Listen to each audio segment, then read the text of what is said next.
નમસ્કાર, સ્વાગત છે આપનું. હું છું સમીર. ચીન અને પાકિસ્તાન સરહદે ટેન્શન વચ્ચે દિલ્હીના આકાશમાં એવો નજારો જોવા મળ્યો જેનાથી દુશ્મનોના હાજા ગગડી ગયા. હિન્ડન એરબેઝ પર વાયુસેનાએ શૌર્ય સાહસ બતાવ્યું. રાફેલથી લઈ સુખોઈ મિરાજથી લઈ તેજસ ફાઇટર વિમાનોની દુનિયાએ જોઈ ગગનભેદી ઉડાન. કાર્ગો પ્લેનથી લઈ હેલિકોપ્ટર એવા ગરજ્યા કે જોનારા દંગ રહી ગયા. ભારત પોતાની આઝાદીનો અમૃત મહોત્સવ મનાવી રહ્યું છે ત્યારે હિડન એરબેઝ પર જોવા મળ્યા 75 ફાઇટર એરક્રાફ્ટ. વાયુસેનાના 89માં સ્થાપના દિવસે તમે પણ જુઓ ભારતીય વાયુસેનાની તાકાતની તસવીરો. અમારા સ્પેશિયલ રિપોર્ટ વાયુવીરોનું જય હિન્દ.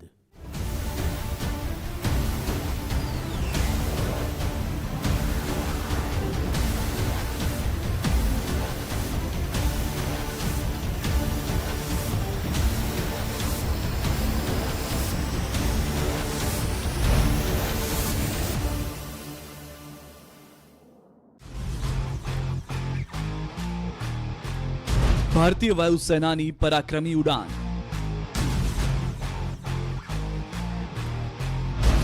आकाशમાં વાયુસેનાના વીરોની હુંકાર.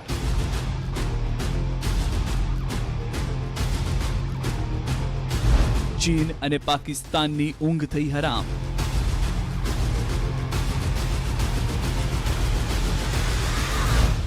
ભારતીય વાયુ શક્તિનું આ તો માત્ર ટ્રેલર.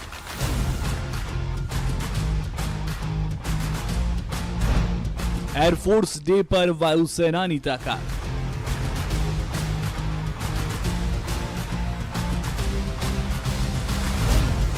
अनंत आकाश में वायुसेनानी हुंकार. आ गर्जनाथी थरथर ધ્રુજે છે દેશના દુશ્મન. 8 ઓક્ટોબરે વાયુસેના સ્થાપના દિવસની ઉજવણી કરે છે. સ્થાપના દિવસની ઉજવણી દિલ્હીના હિન્ડન એરબેઝ પર કરવામાં આવી, જ્યાં ભારતીય વાયુસેનાએ બતાવ્યું કે કેવી રીતે 4 એરક્રાફ્ટથી શરૂ થયેલી ભારતીય વાયુસેનામાં આજે 1750 એરક્રાફ્ટ થઈ ગયા છે. મહાપ્રહારક ચિનૂક અને અપાચેનો દમ. વાયુસેનાના શૌર્ય પ્રદર્શનની શરૂઆત થઈ મહાપ્રહારક 2 ચિનૂક હેલિકોપ્ટર સાથે. MI-17 ના મેઘના ફોર્મેશનથી પછી આકાશમાં ગરજ્યા દુશ્મનને ધ્વસ્ત કરનારા અપાચે હેલિકોપ્ટર, જેની સાથે MI-35 હેલિકોપ્ટરના એકલવ્ય ફોર્મેશનને આકાશમાં રંગ રાખ્યો. C-130 હર્ક્યુલિસ વિમાન. તાકાત પછી વાયુસેનાએ કર્યું રાહતનું પ્રદર્શન. C-130 હર્ક્યુલિસ વિમાન આકાશમાં જોવા મળ્યા, જેને કોરોનાના સમયમાં ઓક્સિજન અને દવાઓ પહોંચાડવાનું કામ કર્યું હતું.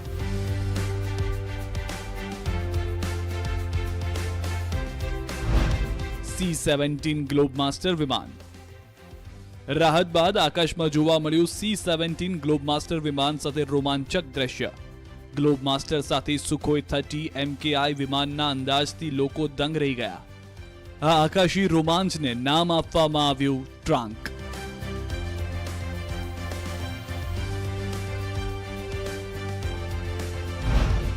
MiG-21 વિમાનનું ગજબ ફોર્મેશન. ગ્લોબ માસ્ટર બાદ આકાશમાં MiG-21 22નો અદ્ભુત નજારો જોવા મળ્યો. આ તે વિમાન છે જેને 1971 થી લઈને આજ સુધી પાકિસ્તાનના નાકમાં દમ કરી નાખ્યો છે.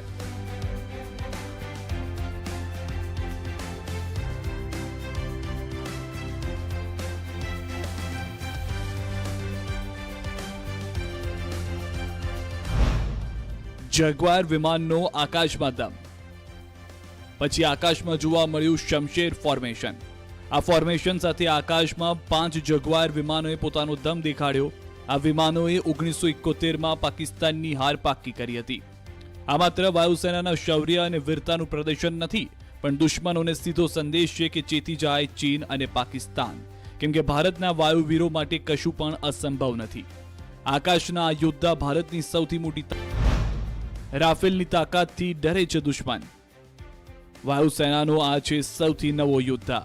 2 એન્જિન ધરાવતું રાફેલ વિમાન એક સાથે કેટલાય મોરચે લડી શકે છે યુદ્ધ. આ ફાઇટર પ્લેન પરમાણુ હથિયારો લઈ જવા સાથે કેટલાય મિશનોને અંજામ આપવાની ક્ષમતા ધરાવે છે.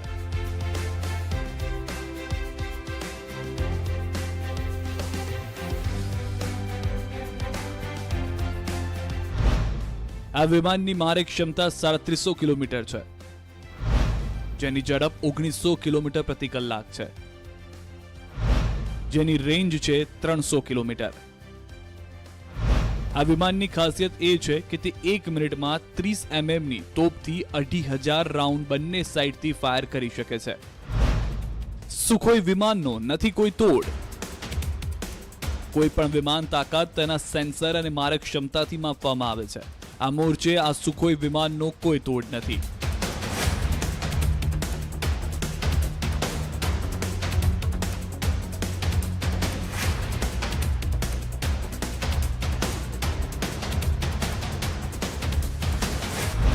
બે 2000 કિલોમીટર પ્રતિ કલાકથી વધુ ઝડપે ઉડનારા સુખોઈ આધુનિક રડાર, મિસાઇલ અને રોકેટથી સજ્જ છે. આ વિમાનમાં 2 પાયલટ બેસે છે. આ વિમાન એકવાર ઈંધણ પુરાવી 3000 કિલોમીટર સુધી ઉડાન ભરી શકે છે.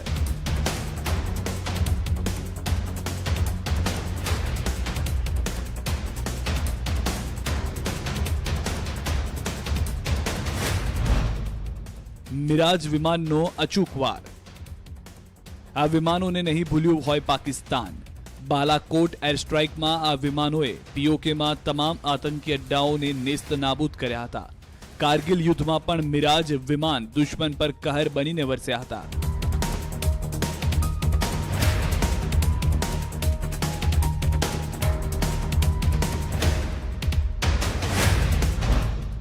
મિરાજ વિમાનો રાતના અંધારામાં વાર કરવા સક્ષમ છે.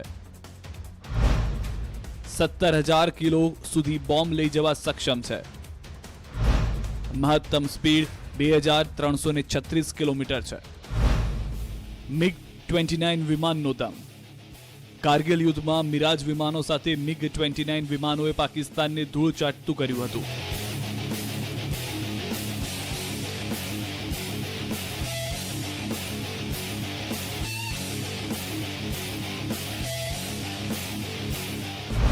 $18,000 કિલો મિસાઇલ કે બોમ્બ લઈ જવા આ વિમાન સક્ષમ છે. આ વિમાનની મહત્તમ સ્પીડ 2400 કિલોમીટર છે. Multi mission Chinook helicopter. આકાશમાં જોયેલો ચિનુક હેલિકોપ્ટરનો દમ. આ એક મલ્ટી મિશન હેલિકોપ્ટર છે. આ હેલિકોપ્ટરમાં બેસીને અમેરિકાના નેવી સીલ કમાન્ડોએ ઓસામા બિન લાદેનને માર્યો હતો.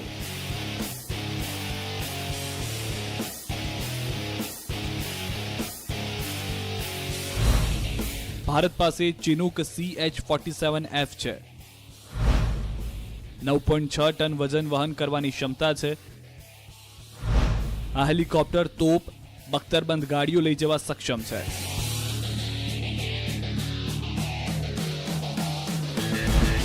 આક્રમક અપાચે હેલિકોપ્ટર. આ હેલિકોપ્ટરમાં 2 પાયલટનું હોવું જરૂરી છે. આ હેલિકોપ્ટરમાં 2 એન્જિન લાગ્યા છે, જેના કારણે આ હેલિકોપ્ટરની સ્પીડ વધી જાય છે.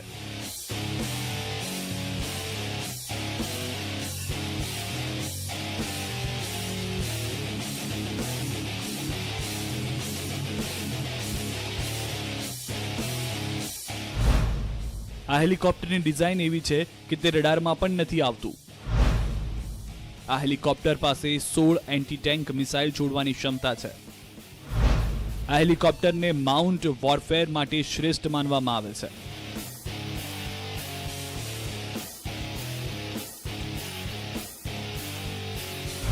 સારંગ અને સૂર્યકિરણ ટીમના કરતા.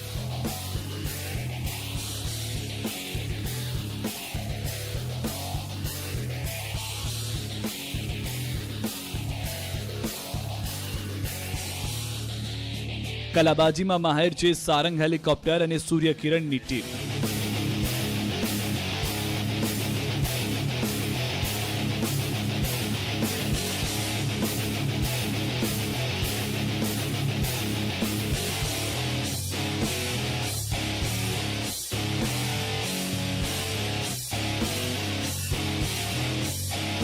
વિદેશમાં કેટલાય એર શોમાં આ ટીમે પોતાનું કૌશલ્ય બતાવ્યું છે.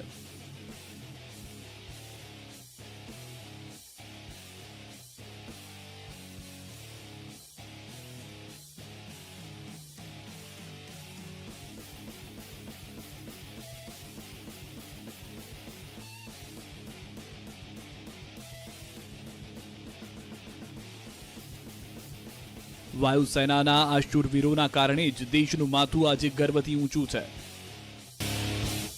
અમારી વિશેષ રજૂઆતમાં સમય છે વિરામનો.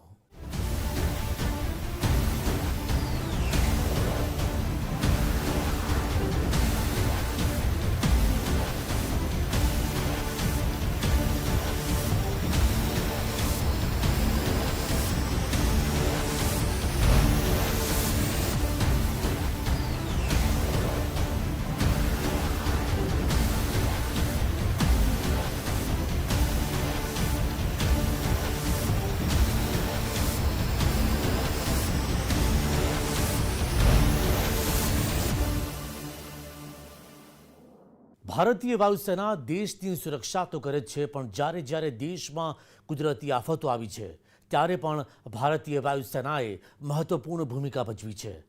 તે પછી પૂર હોય કે પછી ભૂકંપ કે પછી હાલમાં જ આવેલી કોરોનાનું સંકટ હોય, ભારતીય વાયુસેનાના જવાનોએ ઉત્કૃષ્ટ કામગીરી કરી છે.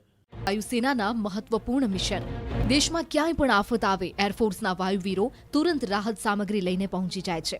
તે પછી કેરળમાં આવેલું પૂર હોય કે પછી કેદારનાથમાં કુદરતનો કહેર હોય, દેશમાં રાહત અને બચાવનું તંત્ર એરફોર્સ વિના શક્ય જ નથી.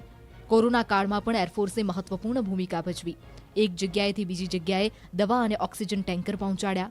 89માં વાયુસેના સ્થાપના દિવસે વાયુસેના પ્રમુખ VR ચૌધરીએ પણ ભારતીય વાયુસેનાના શૌર્ય અને સંકટના સમયમાં સેવાના કાર્યોને બિરદાવ્યા. Prompt actions in response to developments in eastern Ladakh was a testament of the Indian Air Force's combat readiness. Our efforts in completing all COVID-related tasks was also a major achievement in support of the national effort. એરફોર્સના આ શૌર્યની ગાથા જૂની છે. દેશ આઝાદ થયા બાદ એરફોર્સની જવાબદારી વધી ગઈ હતી. દેશને દરેક સંકટમાંથી બહાર કાઢવા માટે એરફોર્સે કોઈ કચાશ બાકી ન રાખી. દેશના વિભાજનની અસર બાકી સંસ્થાઓની સાથે સાથે ભારતીય વાયુસેના પર પણ પડી. વાયુસેનાએ કેટલાય સ્થાયી બેઝ અને સંસાધનો ગુમાવવા પડ્યા. તો બીજી તરફ જમ્મુ કાશ્મીર પચાવી પાડવા માટે સરહદ પારથી ઘૂસણખોરી થઈ રહી હતી. આઝાદી બાદ જમ્મુ કાશ્મીરમાં એરફોર્સનું મિશન. 27 ઓક્ટોબર 1947ના રોજ પાલમ એરપોર્ટથી જવાનોને હવાઈ માર્ગે લઈ જઈ શ્રીનગર ઝડપથી પહોંચાડ્યા.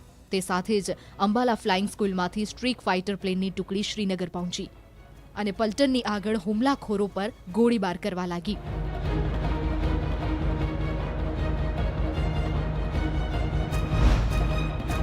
$1962ના યુદ્ધમાં વાયુસેનાની ભૂમિકા. આઝાદી પછી ભારતીય વાયુસેના કેટલાય અભિયાનોમાં સામેલ થઈ, જેમાં આંતરરાષ્ટ્રીય અભિયાનો પણ સામેલ હતા. એરફોર્સની અસલી પરીક્ષા 1962ના યુદ્ધમાં થઈ. ત્યારે ભારતીય વાયુસેનાના પરિવહન અને હેલિકોપ્ટર યુનિટોએ ઊંચાઈ પર સીમા ચોકીઓની મદદ માટે 24 કલાક સૈનિકો અને રાશન મોકલવા માટે ઉડાન ભરી. આ સંઘર્ષ દરમિયાન ભારતીય વાયુસેનાએ કારાકોરમ હિમાલય પર્વત પર દરિયાથી 17,000 ફૂટ ઉપર હલકી ટેન્કો અને રાશનને લદ્દાખમાં ઉતારવાનું કામ પણ કર્યું. 1965ના યુદ્ધમાં વાયુવીરોનું પરાક્રમ. 1965માં પાકિસ્તાન સામેના યુદ્ધમાં છમ સેક્ટરમાં એક મોટા હુમલા બાદ જ્યારે ભારતીય સુરક્ષા દળો માટે જમીન પર ખતરો પેદા થયો, ત્યારે છમ અને ઝોરિયા સેક્ટરમાં આગળ વધી રહેલી પાકિસ્તાની બખ્તરબંધ સેના વિરોધમાં હવાઈ હુમલા કરીને પાકિસ્તાની બખ્તરબંધ સેનાને ધૂળ ચાટતી કરી. તો બીજી તરફ ભારતીય વાયુસેનાના નેટ વાયુ વિમાનોએ આ સેક્ટરમાં પાકિસ્તાનના સેવર વાયુ વિમાનોને તોડી પાડી પોતાનું વર્ચસ્વ સિદ્ધ કર્યું. આ રીતે 1965ના યુદ્ધમાં પણ ભારતીય વાયુસેનાએ મહત્વપૂર્ણ ભૂમિકા ભજવી. 1971ના યુદ્ધમાં પાકિસ્તાનને ધૂળ ચાટતું કર્યું. 1971ના યુદ્ધમાં પણ પશ્ચિમના ક્ષેત્રમાં ભારતીય વાયુસેનાએ પાકિસ્તાનના ઓઇલ ડેપો અને સૈન્ય અડ્ડાઓ પર હુમલા કરીને ઘૂંટણ હલાવી દીધું હતું. પૂર્વ પાકિસ્તાનમાં પણ ભારતીય વાયુસેનાએ દુશ્મનને જડબાતોડ જવાબ આપ્યો. 1999ના કારગિલ યુદ્ધમાં ઓપરેશન સફેદ સાગર. કારગિલના ઊંચા પહાડો પર પાકિસ્તાનની સેનાએ કબજો જમાવ્યો હતો. તેને મુક્ત કરાવવા માટે 25 મે 1999ના રોજ ભારતીય વાયુસેનાને આક્રમણ કરવાનો આદેશ આપવામાં આવ્યો હતો. આ નિર્ણાયક પગલાંની સાથે જ દુશ્મનના અંતની શરૂઆત થઈ હતી. આદેશ મળ્યાના બીજા દિવસે વાયુસેનાએ ઓપરેશન સફેદ સાગરના નામથી કારગિલમાં દુશ્મનોની પોઝિશન અને સપ્લાય લાઇન પર હુમલો કર્યો હતો. વાયુસેનાએ પહેલો હુમલો 26 મે 1999ની સવારે 6:30 વાગે શરૂ કર્યો હતો.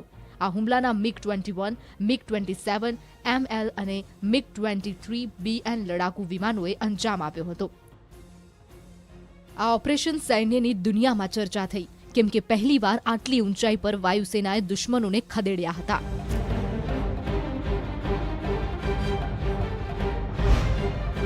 સિયાચીનમાં વાયુસેનાની તાકાત.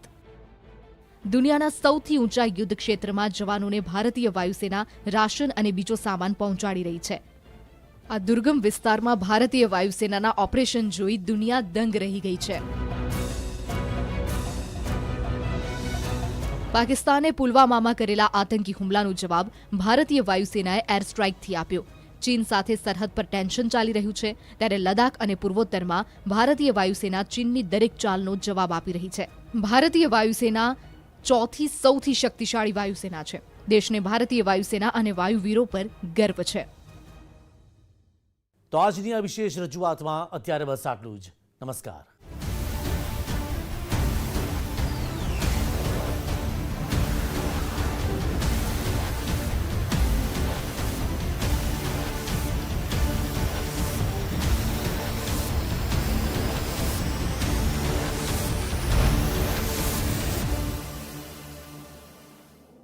માણસામાં અમિત શાહ કુળદેવીના દર્શન પણ કરશે.